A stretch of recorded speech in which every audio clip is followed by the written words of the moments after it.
What up? It's your boy Polo Cuts His Deep coming back at you from Ace of Spades Barbershop off the Clipper with my boy Lil Churro God, aka Choche, the one and only, and my boy Natty Brox, baby. You know what it is. What is you, big dog? I appreciate you for having me, first and foremost, but thank you for that. That's right, that's right. Yeah. What's up, Manny? Chilling, having a good time. That's right. Just got off of work. That's a great time. How many hours did you put in today, dog? Good 12 hours. In counting. We'll see what happens. I put a little less, but I was still busy today. What's up with you? You just got back from the fucking studio, didn't you? Yeah, shout out to Man Fresco out there, man, at Black Wave Studios. Just did a session out there, man. That's right. So, what were you doing? Filming? No. I was in recording. I was in a collab. I put in some work. That's right. That's right. That's right. So, shit, I mean, for the people that don't know you and for the people that do know you, obviously, tell us a little bit about yourself. So, I know you, I met you as Jay Wishes, right? Okay. I know you now as Choche, and then you're Churro God. So tell me, who is Choche? Choche is that kid who wanted to find music as an output, you know. I'm just somebody who really loves writing music and dedicated to crafting to recording and like finding out the mathematics of music. That's something I really like. That's Choche is somebody who really enjoys music. Nice, awesome. And so, how long have you been doing music for? I started making music at the age of 14. And that's when you started taking it serious? Yeah. Well, more serious in the last couple of years, but yeah, I started with the pen and paper at 14. Awesome, cool. And then, what was it when you first started making music? That's you were Jay Wishes, because that's how I met you. I was actually Baby Cubs. That was my first name. What was it? Baby Cubs, like a baby bear. Okay. Okay. That was my first. So I didn't know you at the time, but when I met you were Jay Wishes. And those are just different levels of your journey. You know, Goddamn. 100%. You leveled up. You gotta switch your. You gotta. I had to switch the image a little bit. I had to grow. You know. Yeah, for sure. That's right. So, how did Lil Churro God come into place?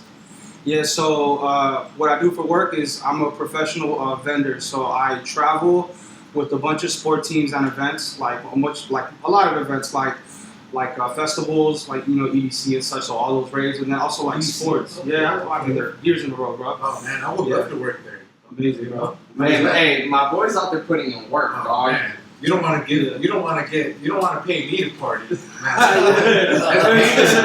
definitely life changing, bro. So I've been vending for a couple years now, and I'm a big dude, so I didn't really want to carry big products like beer. That's just heavy. I didn't want to carry heavy material. So what was super simple to carry? Churros. Right? Oh shit, it was super simple. I could carry a big load and sell a good amount, and it's not heavy on my back, and I could be lazy and still have fun, right? So the Churro guy was born in spring training years ago when I was obviously being lazy. I didn't want to carry nothing big. And then, so I take out churros in Arizona, so this is spring training for the Padres, and out there it's hot as hell. So I'm out here thinking like, damn, I'm not gonna sell nothing. Like, I'm just out here just doing my thing. So I walked down the aisle, and something that I did notice was that like I was like the only brown kid there. You know what I'm saying? Yeah. All the fans, I was like the only brown kid. Holding the churros. So I was just like, God damn. That's so you know it's bomb though. Yeah. So you don't buy churros from the white boy. You know what I'm saying? So it took a little trial and error until a fan stopped me. He's like, yo, why don't you roll your R's? And I took it a little bit racist. Like, why the hell does this guy want me to roll my R's? He's like, look, bro, I promise you're going to sell more. I'm like, what the hell? So I just looked at the crowd and I just, right? And then I just saw people laughing. I'm like, oh, they're making fun of me. And he's like, nah, keep doing it. Come back, take a, go around and then come back. So I did it, rolling my R's, and I started getting mass sales out. Like, it was like 80 degrees in Arizona, right? The squeaky wheel gets the oil, baby. So I came back. I said thank you to him because it worked. And then that's something that I just started picking up consistently. Everywhere I went, I was just selling churros and doing my art thing until recently, this last spring training, some media guy was like, hey, you mind if I record you? So I'm not thinking it's a normal media dude. I'm like, yeah, for sure. And then out of nowhere, somebody just says, hey, can I get a churro? And I'm like, and I look up, and it's Mark Grant. He's the announcer for the Padres. And I'm like, for real? So I go up, and he buys a churro. He's like, you're my favorite vendor. And I'm like, oh, that's amazing. So I give him the churro. He's like, how much is it? Oh, it's $5, sir. And he's like, here's a 20, keep it. So then I just scream super tipper, you know? Wait. I just scream it, dog. I just scream it. Super tipper! Right? Yeah. So then what ended up happening was I just thought nothing of it until I got where I was staying in Arizona. I started getting like spammed, and they're like, yo, is this you? Is this you? Is this you? And I was like, what the hell? So I started seeing a video, and I saw that Major League Baseball put me. And I was like, God damn. So that really brought traction, and that really like elevated from like churro boy to like churro god. It elevated it, and then like my sales just started killing it. I didn't even have to scream no more. I just show up, people take pictures, and they come to you. It went up, yeah. My sales probably went up like times 10 right at the next day. That's like tight. the next day. That's tight. So what? Okay, now that you're churro god at the stadium, have you seen that? Have you seen that help you out in the music industry? Definitely. It's funny because now people like. So I've done music for so long, but now people recognize me for the churro, and then they find out I make music. It's a very easy transition for them to be like, okay, I'll listen to you. Right. So it's definitely helped. It's definitely helped. Now people that I don't know recognize me as churro. They scream at me. They say churro. I'm like, okay. It definitely helped. Yeah. That's tight. So and then now that you're not, since COVID and shit, it's been fucking COVID shut down everything, right? Mm-hmm. Are you planning on going back to vending or? So yeah, the Padres just shouted me out again. So I know I have a reserve spot at home. You know, shout out to the Padres. And yes, I do plan on going back in. Oh yeah. Finishing where I left off. Killing $1,000 a ticket. Let's go. Yeah. That's the cheap. That's what I read today. The cheapest $1,000. The cheapest ticket right now to go watch the Padres is $1,000. Yeah. I get to go on for free. And so churros make money watch the game. Huh? You need an assistant? I got you. If I find that they need more vendors, you know. Got you. I'll go. Holla at us. Hey, we can make it happen too, dog. You know what I'm saying? We know how to sell churros. Or better. You know, we hustle. We sell everything a little bit. Or you know, you ever heard of like the Ace of Spades churros? You never heard of it? Some business on AOF. You know what I'm saying? Hey, you Pray never know, some dog. business on the side. You never know. You Yes, never sir. know. Yeah, it's definitely causing up traction where that's very possible for me to start my own churro company. Outside of that would be so shit, dope. that would be fucking dope. Yeah. Light bulb. That would be fucking crazy. That's I don't know, what we're like, doing. hey, are you thinking about that, or did this shit just pop out of nowhere? How does it sound? CHOCHE's churros. Fire. Ooh. I mean, churro god company, Yeah, dog. I'm with it, you know. That's some ice cream. But CHOCHE churros, I'm with it. CHOCHE's churros. And we gotta make them different. Like that stadium churros, love and support, but they ain't the real churros that I eat. You know, You gotta get some guys from the border. You need a manteca, bro. Yeah, we gotta put some sazon in that, bro. Hell yeah. A flavor. That's crazy, bro. So what are you? Whenever you're not vending and rapping, what is it that you like to do for to get by and shit for fun and all that stuff? What are your hobbies? Writing. That's something that if I don't do, I feel like really bad. If I don't write, I feel like a piece of shit. And so that's something that really keeps me going. And it passes a lot of time, but it's something that I just love. It really helps me. Like writing, you just like focus to rap, or you kind of like keep like a, you know, like a journal kind of. Yeah, like, you see my notes, bro. I probably got like 1,000 notes. Yeah, and then I have little journals where I do write. It's just based on the time of day. Obviously, like if I actually feel something, like it's so much easier to just write it out. But yeah, I force myself to like lyrically find different ways and different outlets of how to write music mathematically. You know, so that's something that I really focus on apart from doing it. And then obviously I love to eat, so that's something else I also do in my free time. Right. I like to experience. So when you say like mathematically, like what do you mean by that?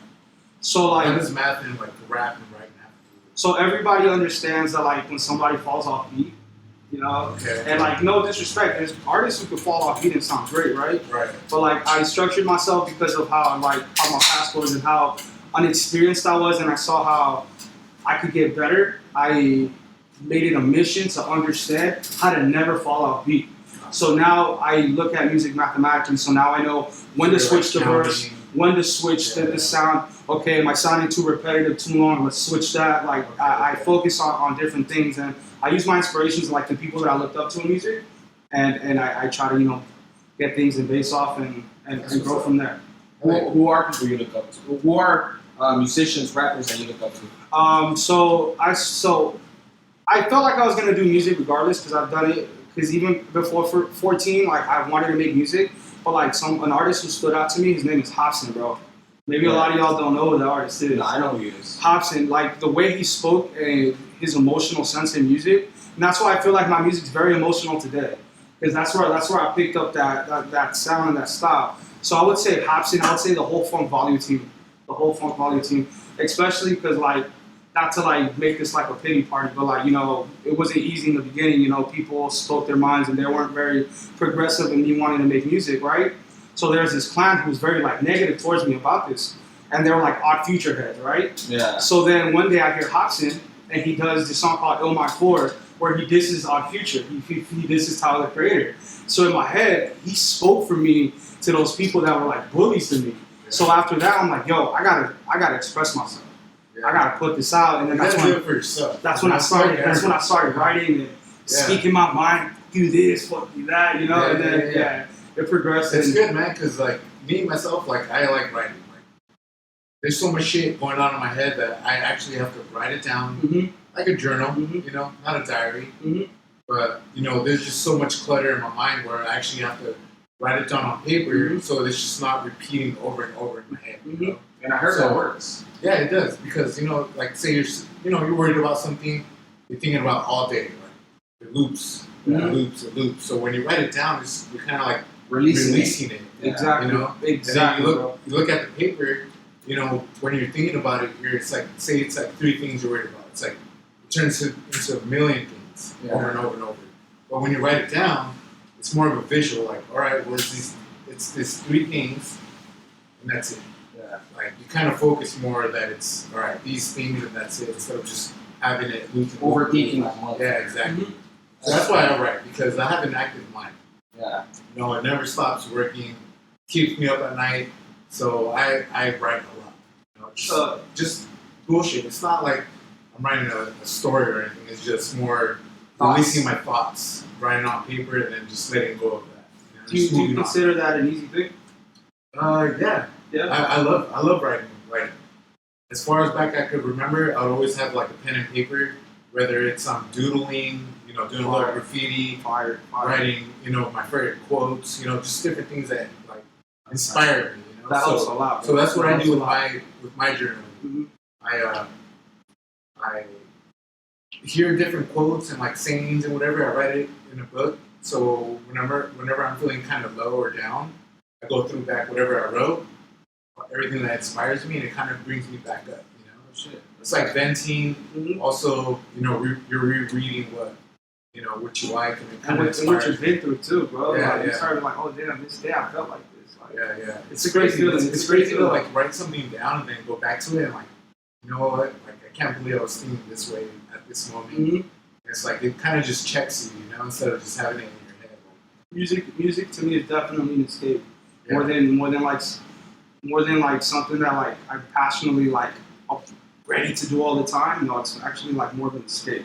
It helps me like, you know, on my like those woke mentalities, like you know, you start thinking about life and so that's a healthy writing helps me break through those barriers. That's a healthy version of like letting that frustration or whatever it might be, you know, into a positive as opposed to just, you know, dwelling on it and making yourself go crazy. You know, so a lot of people, for the most part, they drive themselves nuts from their thoughts. You know, but you're taking it, you know, creating, you know, working it to be a positive. You know, and it's working out for you, man. That first adrenaline feeling, you know, when you're during that mood, that first adrenaline, that's time to write. It's time to write. You're creating, bro. That's fucking awesome. Like you're creating. To me, it's fucking dope. I wish I could just pull up to the barbershop, bro, and people were bumping my music. Like I've been bumping your latest song, you know, Super Drip with all your homies and stuff, and to me that's just dope. Shout out to it. And you get to pull up to the shop and you get to hear that, or you get to hear your homies bumping your shit. To me, that's fucking amazing. Like I wish I could have that talent and skill to be able to just, you know, fucking put put something together into a song where other people can relate to, and you can just express your feelings. 100%. Like that definitely changed from the last couple of years. Where like at first I was like nervous, like should I not play my stuff? But now it's nothing like that. Now I'm like excited. Now like I don't have that little emotional rush about playing my music. Like I mathematically feel like I got myself to a point where like if you just don't like my music, it's just because you don't like that vibe. But like if you like that vibe, mathematically you should relate and you should like it. You know? For sure. Oh yeah. Because you do it for yourself, right? But at the end of the day, like people will relate to you. Not everybody, just like everything else in life. No one will 100% relate to you, but the people that do, that's the people that you do it for. You know what I'm saying? Shout out to the CHOCHE. Hey, you need to start a fan group, or is there a fan group? The churro goddesses. The CHOCHE. Damn, man, that's crazy. That's crazy. How's the fan base right now? Do you get a lot of love? Do you get a lot of feedback? Is there a lot of people following you right now? So every like business has their own little slogan that really helps like their brand. Nike, just do it, right? So mine is loyalty, right? Oh yeah, I always see that. Loyalty. So I feel like if you genuinely talk to the people who try to support you, it definitely like sends you a long way. So yes, my base is definitely grown for that. I'm not like one of those artists who like just expects love, because in music you understand that it's not like that. You can't just expect people to like you, and you have to live and learn and then trial and error. So I definitely love to show love first. Yeah. So I show love first, and then loyalty. Yeah, you don't want people to think that all you're doing is trying to benefit off of them. No, sir. And I'm pretty sure sometimes people do show love first, just so that people don't think you're benefiting off of them. You're actually doing it out of the heart, which is the best thing, And we benefiting together. Because I like to keep people who genuinely support me around what I'm doing. So it's not like I just pull up and expect them. Like no, like I find resources and ways so I can actually meet them. I find ways so I can create like real relationships with people who genuinely want to support me, and that's something that's how I drive. And one by one becomes two. So little by little, soon becomes a lot. Yeah. So I live by that. 10,000 hours. One step at a time becomes. So like sprinting, if you sprint, I can't sprint, bro. But I'm walking to the milestone though. I'm getting there. I'm walking there, but I'm gonna get there, bro. I gotta roll, bro. But I'll get there. Hey, the top and far, baby. All you gotta do is just keep going. I believe in as long as you wake up every day and do the same thing over and over, you put work in. As long as you work every day, bro, you'll get there, and people will recognize your work because they will constantly see you, bro. You know what I'm saying? Like me myself, on a daily basis, I'm at work, dude. I wake up every day and I go to work, and I'm just constantly cutting hair, fucking active on my fucking social media, so that people can eventually just see me. The people that didn't see me yesterday will see me today. You know what I'm saying? And I think if you keep doing that, you're gonna go far in life, bro. And I believe in you, and I see you doing big things. I appreciate that. What do you see yourself doing in the next couple years? Where do you see yourself in 5 years? So I'm trying to understand more ways and outlets. Obviously, I know that support isn't just going to come easy, so I find different ways to try to create that. For example, like this is a good way for both of us to distribute our platforms and help each other. So I want to be more creative in that sense. I want to go out more. I want to meet more creatives like myself, more people who love to express in their own brands, because at the end, like I help you, you help me. It's loyalty both ways. So it's something that I would do is I'd probably get better in my marketing game. I feel like that's something that really a lot of artists fail in. Like for example, they expect to get love. It's not like that. So if I could find platforms where I could just put myself in front of 1 million people, 10%, baby, 10,000 hours. You know what I'm saying? Yeah. 10%. It's gonna resonate somehow. So that's something I'd like to get more in depth with. Nice. In the next couple of years. What message would you give?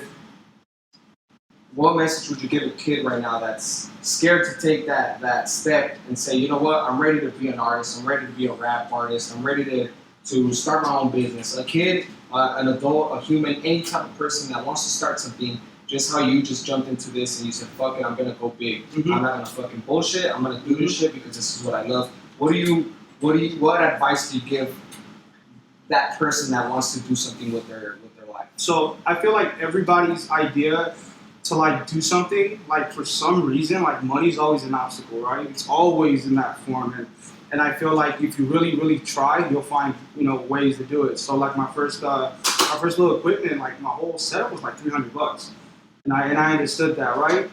So I had to start somewhere, right? So something I tell the kids is like, look, bro, you live one life. You don't live two lives, and if you do, we don't know about that yet, right? So you live one life, and you have a choice to do something, right? You can either. So life is gonna hit you in good and bad ways, regardless, right? So now choose your good and choose your bad, right? So you're gonna dwell on that 9 to 5 and really, hurt your, I shout out to them, but you really put yourself in these positions where like you have to follow your dreams, bro. So it's just like you have a choice to do. You either take the route where you're not happy and be miserable, or find a way to do what you're happy and go through a little bit of miserableness to get to where you want to be. Yeah. So I say, if you really want to do it, literally it's like that. Just do it. Find a way to do it. Yeah. Just find a way. Like, and it doesn't even have to be music. Just do what you love. Whether you make, like, a lot of people expect to make money right away. Like, nothing. Like, you know this. You know this, right? But like, how did you feel the first time you got complimented the first time you did a good haircut? Oh yeah. You know what I'm saying? Yeah. So imagine how I felt when I got a good songwriting. So you have to go through those trial and errors, and at the end, you can't do it for nobody. Do it for yourself. Literally, step by step, like follow your dreams. Just follow your path. If that's what calls you and that's what's driving you, take that route. That's right. 100%. That's right. Real quick, man, I want to give a big shout out to my boy Anthony for coming through today and pulling up with some gear. If you guys don't know, he came up with 905 bangers. He's into off-roading and all that stuff. He came through with some dope-ass fucking gear. Real quick before we take a little break, this is the clothes that he brought me today. If you guys are interested, please make sure to hit him up. It's the 905 gear stuff. He has this type of shirts and a whole bunch of other ones, stickers, sweaters. He has girl apparel, kids apparel. Make sure to hit him up, 905 bangers. We'll be right back. Yep, and it's loyalty. We're going to take a quick break. We'll be right back. And make sure to stick around, man. Much love.